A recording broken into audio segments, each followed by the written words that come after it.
Hey guys, welcome back to another video, and I think I just might have solved FNAF. Yes, you heard it correct. I think that I solved FNAF. But this is going to take many episodes to explain, because I am not going to explain it all in one episode, because it's just going to take an hour. Wait, no. It's going to take 7 hours, and I don't have time for that. So yeah. I am recording at 9:18 a.m. So that's why I'm not loud. Alright, and here we go. Alright, so you guys remember the first game, right? First, second, third, fourth, SL, Pizzeria Simulator, UCN, Help Wanted, and the newest one, Security Breach, coming out. Yeah, so when I say I solved it, I mean that I solved it, and here is my evidence. So you remember the mini games from FNAF 3 and 4? Yeah, so those can actually connect to it. We know that William Afton, aka the metaphorical purple guy, aka Springtrap, is the antagonist of the whole series, even though it's called Five Nights at Freddy's. But he is the antagonist of the whole series by the background. And remember how he murdered the kids? Yeah, well, we all know why he murdered the kids, right? No. Well, then I'm gonna just say why he murdered the kids, because he wanted other parents to feel how he feel when he lost 2 of his kids. Only he killed 5 kids. Yeah, and so during FNAF 4, we see that his first kid, whose full name is unknown, so we just call him Crying Child. We know that he was the victim of the bite of 83, or the bite of 87. It doesn't matter.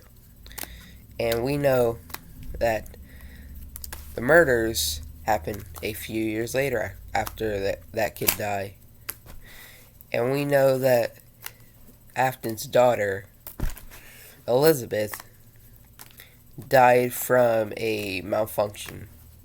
A malfunction from a animatronic making ice cream and got clawed up like one of those rigged clawing machines or whatever. And we also know that in Ultimate Custom Night, there is the one you shouldn't have killed. And from the Security Puppets minigame, we also know that there's another victim. And from a lot of other games that he made, we know that there are a bunch of minigames. And we know in each one there is death. So, how does this all add up? Well, here is how. In the first book, we know that Charlie, the main antagonist, and her friends are locked inside Freddy Fazbear's Pizza for a night, and they have to find a way to get out. And it takes very hard challenges to get through, and there are no retries, because if you die once, you die. And yeah, they successfully escape, and they move on for like a year. And that is also the book where a night guard named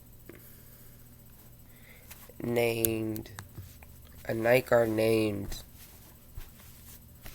Gabe or Garrett, whatever. Oh, Dave. Dave. It's definitely Dave. Dave. And he gets locked inside of a spring lock suit. And he was the night guard and he was trying to help the kids escape or whatever. And yeah. So he dies a few hours before the kids escape. And in the second book, he returns walking into a room with everyone, and a police officer named Clay Burton or whatever. Burke. Clay Burke. And Charlie chases after him after they find out that Dave wants to be called Springtrap, which is also the key so that we know that he is actually called William Afton, the murderer, who made Afton Robotics. So that way we can confirm that Charlie is actually the victim from the security puppet game. Because also in the security puppet game, the victim becomes the puppet. And we know from game theory that Charlie's real name is Charlotte or whatever. And so, yeah.